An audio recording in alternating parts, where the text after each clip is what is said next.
one of the things, I was lucky enough to go to Mali in January, and it was the first time I left South Africa in the continent. Like, I haven't been anywhere in the continent, right? But I'm sitting here playing this music, and I'm collecting these records, and in a way it feels really weird to only know places through music. So what struck me so much about Mali was that there are monuments and statues of like black liberation heroes all over the city.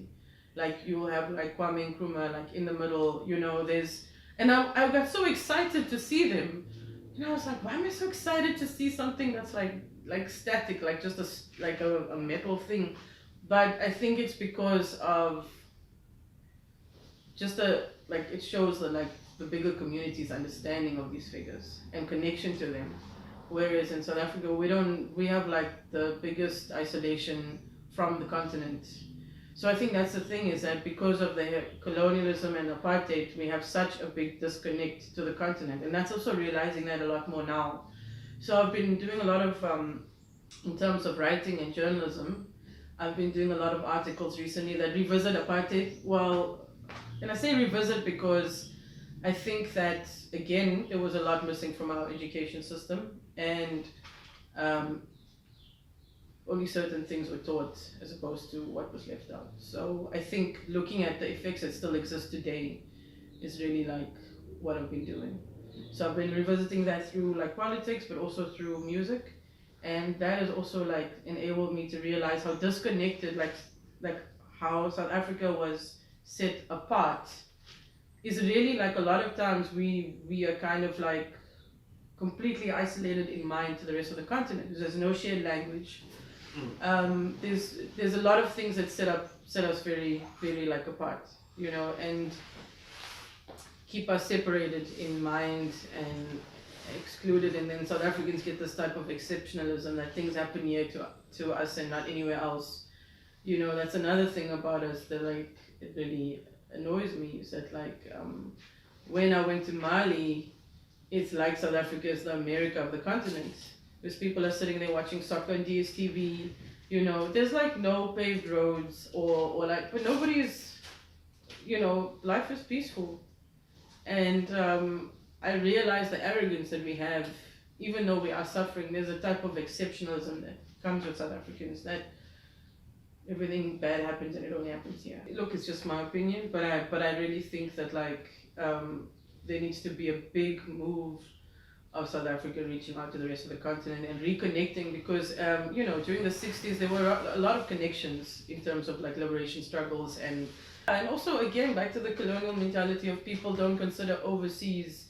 I mean, even if they travel, they don't travel through the continent, they travel through Europe or to America or whatever. It's just always this thing of looking really like outwards. Record that I feel it's by an artist, a guitarist called Sir Victor Owefo from Nigeria. He's a guitarist, and it was given to me by a very good friend of mine who came back from some travels, and I was just starting my collection, and she gave it to me. It's a double album that Soundwave was releasing, so this thing of who releases African records is another thing we can get to, but Soundwave was some of the first to reissue and do compilations of African music, also a lot of Latin music. And I guess it falls under 60s or 70s, and it's like Nigerian on the side of high life. But every song, it's a compilation, but every song on that album kind of is has a very joyous feeling to it, and also it seems to work in any situation. It seems to uplift. Go to records. Yeah, and I think the thing about it is that when you're playing music to people who don't know the music, it's when I feel like you're doing it right is when you're able to move them despite them not having any sense of familiarity to it. So there's something in the sound and there's something about the way you're doing it that really gets them to move. And but it's not always also just about dancing, it's also like the reaction you get when people are actually engaging with it and listening. So the Sir Victor Owefo album is really one that it has to come with, I have to take it with, it's just like, yeah, it has to come with. And I think this is the other thing, is like demystifying the notion. You know, when I started collecting, and I was surrounded by a lot of like heavy record DJs and selectors and collectors, and they always used to frown a little bit upon the compilation, you know, because you know, it's always about having the original thing. And of course I get that, you know, there's this hierarchy of nerdiness that happens. But the thing about African compilations is that often it's impossible to find those albums ever, like ever. Nobody even has them. So another one which I brought with, which I'll play later, is a Guinean compilation. And yeah, one of my favorite tracks, and it was like from just hearing it the first time, I was sitting outside and I was like, what is this? And what's funny is that it's by Bembea Jazz Orchestra, and the song is called Army Guinea, and it's about the Guinean army in the time of liberation. I just realized this like 2 days ago, that this is why the song is actually referenced, it comes up. But again, this feeling of absolute joy that comes from listening to it, even though not even understanding the lyrics, it's just about the like feel of the music. And I think yeah, this is something I can talk about with Jambo, who was one of, you know, our mentors, and Jambo Donald van Drenen, aka Donald van Drenen, who was a massive figure in music, I think highly overlooked and underrated. And he would, when I think about his sets, is that he would string together from whether it was Latin or Cuban or African sounds, he would string together that like stayed on the level of joy and like happiness for like those 2 hours. It's something about the way he moved a room, like kind of captured that.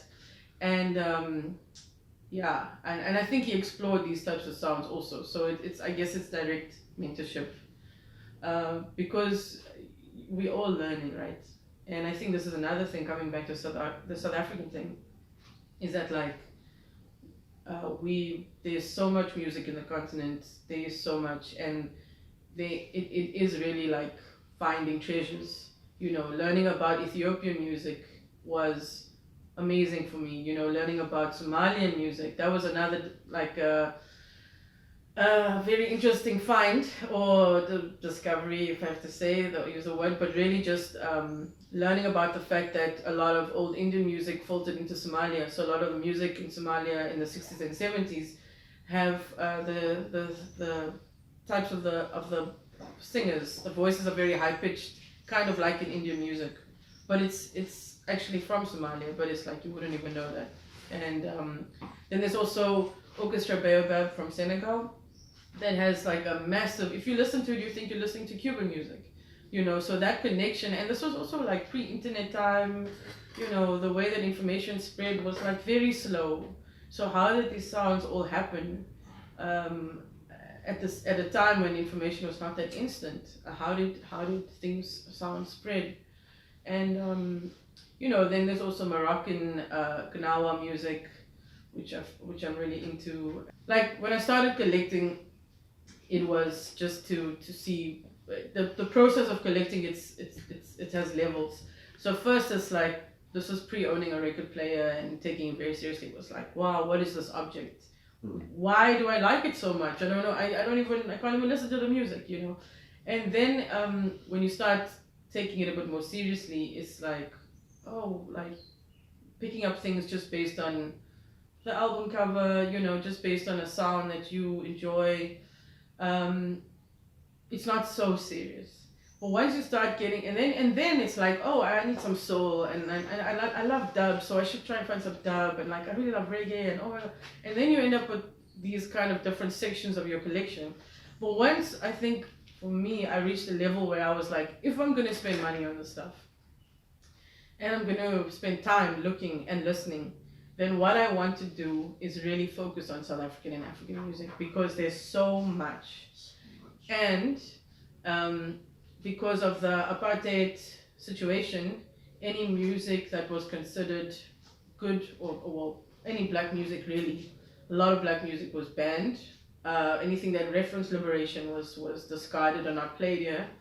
So during that time, so like, why when you go to Milnerton Market do you only find like Simon and Garfunkel and like Springbok radio hits? Why when you go digging in any other market in the world you'll find stuff that fill in the black music world between the 60s and the 90s, but when you go to South Africa you don't find that stuff? It's because these things were like scratched, they were gotten rid of, they were considered bad, they were considered very damaging. So that's why when you go into the shops you don't find South African and African music. You don't find it, you barely find it, because it didn't filter down, it went out. So there's these people all over the world with these massive African collections. So I find more records in Paris if I happen to be there for like one time in my life than I will here, you know, and it's shocking. So I think it's the importance when you start collecting seriously and you realize these things are expensive, they're also heavy, they're large. They take time, and they also sit if you don't listen to them, if you just keep collecting them and they're just sitting there. So it's like, what do I actually want to make an effort in learning about? And actually, and what it comes down to is like my main point, which is what we're also doing as a collective, which is like the records are the study material. So the colonial man like posting those lyrics or even looking for those lyrics is the study material, because I couldn't find it online. Like, does the current generation know that not everything is on Google and Wikipedia and everything? And when it comes to African and South African music, there's a lot that's not there. Because this is Huma Sekela, who's considered a mainstream figure. You know, a lot of Miriam Makeba stuff is not on YouTube. So if we can't even get the sort of mainstream figures, how do you get the ones that are completely marginalized and sidelined? And with that kind of generosity, that's just like, we couldn't understand, because now we had found ourselves in like what seemed to be a scene, but there were very few of these type of mentor figures who were so generous with knowledge and kindness, you know. So when we would make a plan to go visit Jumbo and take him biscuits and whatever and have tea with him, and then when he leave, sometimes he'd say, don't you just want to take some CDs? I don't like, I've digitized all of them, or I don't need the CDs. And we'd be like, we don't, okay, cool, like, let's take some CDs. Just, and you know, listen to them in the car, whatever. But he was very, very, very generous and humble. I never heard him like he was always humble, yeah. It's about making your intention to decolonize your mind, and that's what it is to realize that the colonization happened in your mind and now results in your behavior, and now to decolonize is like using music and learning about the music as